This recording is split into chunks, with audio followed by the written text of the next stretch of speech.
I was listening to Uncommon yesterday morning, and the soundbite of Rob Pelinka following Bronny's draft came on, and I was just astounded by what a sniveling, cowardly bitch of a man he sounds like.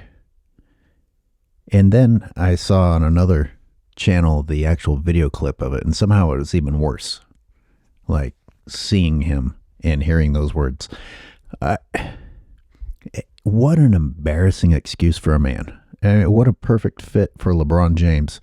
What a easy target for a company like Klutch Sports to take over. Wow. I know I said I wasn't going to waste any time talking about the Bronny draft. Well, this is more about Pelinka. You know, it just so much makes sense now. Obviously, Jeannie Buss is part of the problem, but man, Pelinka.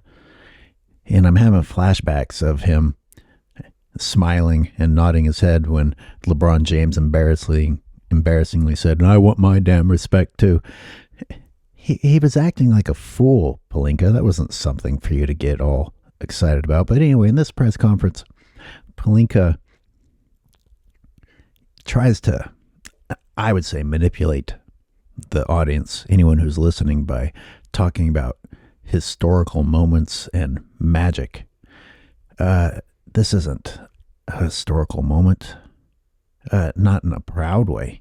You know, it's not like two great players joined to improve the team. You catered to someone's personal wish at the expense of the team.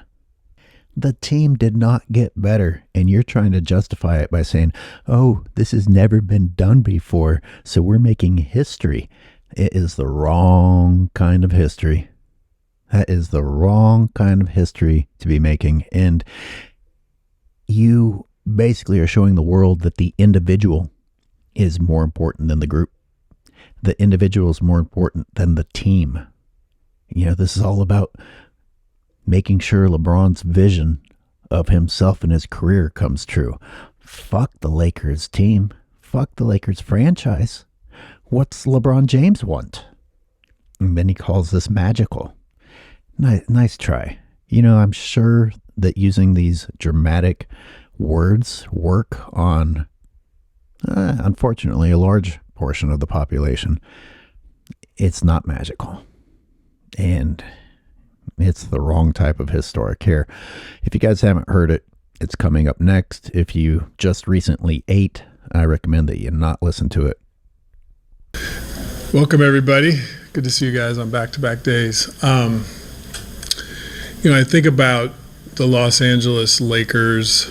I think about, a franchise where basketball history just sort of unfolds and takes place. I mean, if you think back to the origins of the game of basketball and Dr. Naismith and a peach basket and all that's emanated from the invention of the game, and you think that in the history of the NBA, there's never been a father and a son that had.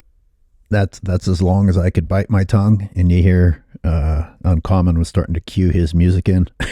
So I guess we hit the threshold about the same time. You know, how dare you? How dare you go back to the origins of the game of basketball and talk about that history and then try and make the first father-son duo. Oh my God. It does not fit. It does not fit into what you were just talking about. Is Bronny James the worst basketball player ever? No, of course not. There's a big gap between that and being worthy of being in the NBA. Bronny James would not be in the NBA if not for manipulation. That is not something to be proud of. That is not something you want your organization to have been involved with. And people who go just to say, "I saw the first father-son combo in the NBA," are not going because they're basketball fans. This is a goddamn soap opera of distractions. I mean, you don't even have the argument of saying that it's two greats playing side by side. Bronny shouldn't even be there, much less a great. Is he going to have some great moments? I'm sure he is. I mean, I would hope so. At some point you have to. And you see the effort that the Los Angeles Lakers have gone through to try and make LeBron James seem like he's still relevant.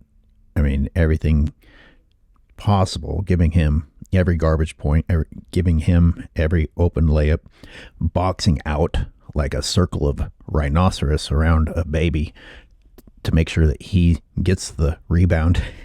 Anything to pad his stats, letting him chuck up as many wide open threes and blowing it until he finally makes some. I'm sure if you pander to Bronny like that too, he'll have some good moments.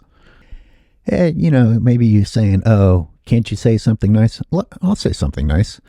Bronny James did not get his dad's looks. That's a compliment. Bronny James did not get his dad's looks. Congratulations to you, Bronny James.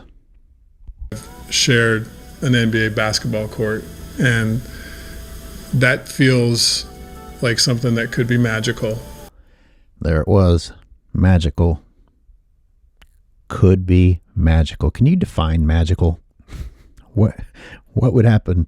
What would have to happen with them together for it to be magical? An assist from father to son, son to father? Is that magic? I never realized that Pelinka sounded like this much of a bitch. I'm just thinking during this, I'm so glad my dad didn't sound this way. My dad was a football coach, and he had to, talk to the press sometimes. I'm just so thankful to have had a father that sounded like a man.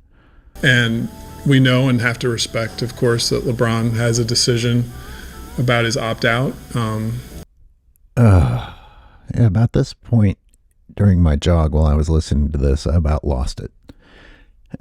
You sniveling bitch. You have given everything to LeBron James, and you've allowed him to hold you hostage and not know what he's going to do season after season and complain about what you have or haven't done and threaten to leave and hint about leaving and being passive aggressive. I'm not sure he said thank you once. And all you can do, Pelinka, after you did him a favor again, is be like, it's fine if he decides to leave. Whatever's best for LeBron. And I'm sure he and his family and his agent will deliberate what they're going to do there. And of course, he has freedom to decide whatever's best for him and his family. But if it worked out that he was on our team next season, NBA history could be made.